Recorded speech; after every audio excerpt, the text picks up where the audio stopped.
Right now we're going to pick up and work an example. This time our f of x is given and we also have a point given. They ask us to find the derivative for part A, then the domain of f prime, the equation of the tangent line of f at point P, and then the point at which the tangent line is horizontal. So we're going to practice a little bit of all the things we've done previously. Now the great thing about definition of derivative is this just told us to find f prime of x. So now we can use our power rule to find that instead of the long process that we used before, in which we had to use this definition, which is long and tedious. So we're able to use the derivative and find it just like that. So it makes you appreciate all the work that you've done previously. Because look back at this. My original function, what's the derivative of this? 2 times 3 is 6x, right? 6x. What's the derivative of this? Minus 12. Derivative of this is 0. 6x minus 12. Just like that. Yeah, so at this point, we can go ahead and, on our example that we're working now, let me get back there. We can calculate the derivative using our power rule, but first thing we need to do is get it in the right formation. So how can I rewrite that for A? Yeah, so I'm going to say A, that would be, I'm going to rewrite my function as x to the negative 4. Now let's take the derivative of that. So that's going to be what? Negative 4 x to the negative 4 minus 1, which would be negative 5.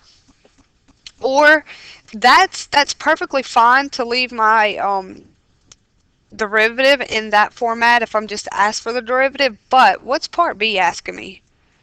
The domain. It's much easier to determine my domain if I have it if it's not written with negative exponents. So tell me how I can rewrite this. Negative 4 over x to the 5th. So this is going to be part A. That's my f prime of x. I'm actually going to put that in there. I'll say, or f prime of x is equal to this. Okay, now we want to talk about the domain. Where is that function undefined? At 0, when x is 0, we will have an undefined function. So how do we write that in interval notation? Negative infinity to 0 with the parenthesis, very good. Union, 0 to infinity, good. So we have our domain. All right, the next thing we need to do is find the equation of the tangent line of f at particular point P. Now point P was given. What is the slope of the tangent line, the equation for slope of a tangent line? Yeah, this right here, right? We just found that. You told me. So that is, so we have negative 4 over x to the 5th, but we want to evaluate that. Let me give me some room for notation, let's be. So if f prime of x is this, then I want to evaluate f prime at what? 1, good. So f prime of 1, and that would just be negative 4 over 1 to the 5th power, which is negative 4. So slope is negative 4. Now we want the equation. That's just the slope. How do we find the equation? What we've done previously, remember we take y minus y1 equals mx minus x1. We needed the slope, and we also needed the point, but the point was given to us, and it was the point 1, 1. So I'll pause it and let you do that. Okay, good. The equation of the tangent line at the point 1, 1 is going to be y equals negative 4x plus 5. And let's go back up. What's the last point? Now we want to know the point at which the tangent line is horizontal. So what do we do for point D, for part D?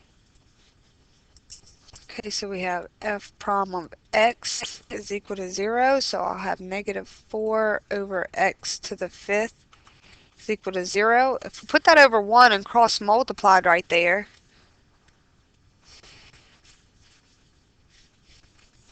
what do you get? You're just going to get 0, so there's going to be none. So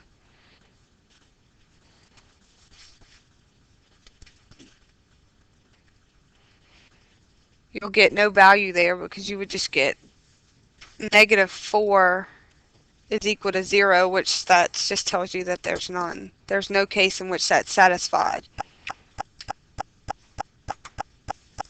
Okay, so let's say, for example, we got x to be 2 right here. Then we would have an x value of the ordered pair, and we would have to plug that back into the original function to get the y value, to get the point. But in this case, we had this false statement, so we have no point that satisfies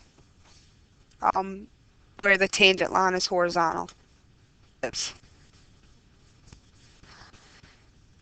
Okay, find the first 3 derivatives given our first one. So let's do f prime of x.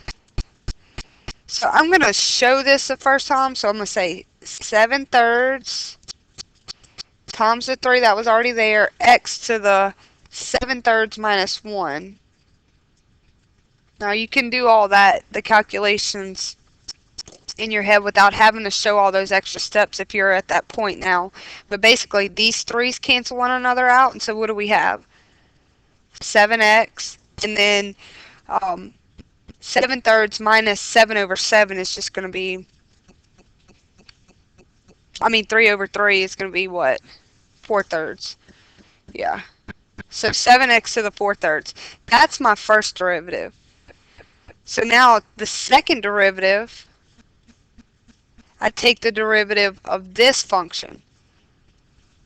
Okay, so that's just going to be, I'll try to put it in red so it'll be 4/3 times the 7 that's already there, x to the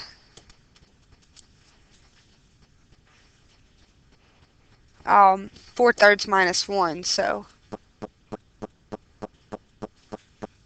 now let's simplify that. That's just going to give us, that doesn't simplify out front, right? So we're just going to leave it as 28/3 x to the, this is 3/3, so to the 1/3 power. Okay, this is our, so this was our first derivative. This represents our second derivative. Our third derivative is going to be to take the derivative of the previous. So, and to try to show it in red, I would have 1/3 times the 28/3 x that's already there, and then I'm going to have 1/3 minus 1. Alright, let's algebraically simplify that. So what's that, 28/9 x to the -2/3.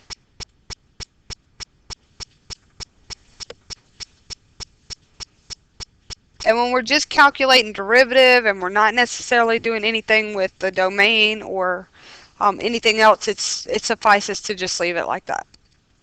So if you're given a function, you can take the first derivative using power rule, take the derivative of that to get the second derivative, take the derivative of the second to get the third, so on and so forth, and you can calculate up to however many derivatives.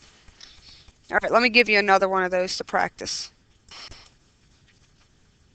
Okay, given our function y equals -4x plus 7, it's telling us to find the third derivative. So of course we're going to start with dy dx, that's the first derivative, using the format of this notation. So what's the derivative of this term? Just, there's a known 1 up here, right? So, and also we know the derivative of that is just -4. The derivative of a constant is 0, right? So that's like plus 0. So that's just, the first derivative is -4. So the second derivative notation is written like this. It's going to be the derivative of the previous. What's the derivative of -4? Just 0. And then the third derivative is just going to be 0 again. Yes. Whoops, third. Careful with your notation. Okay, good.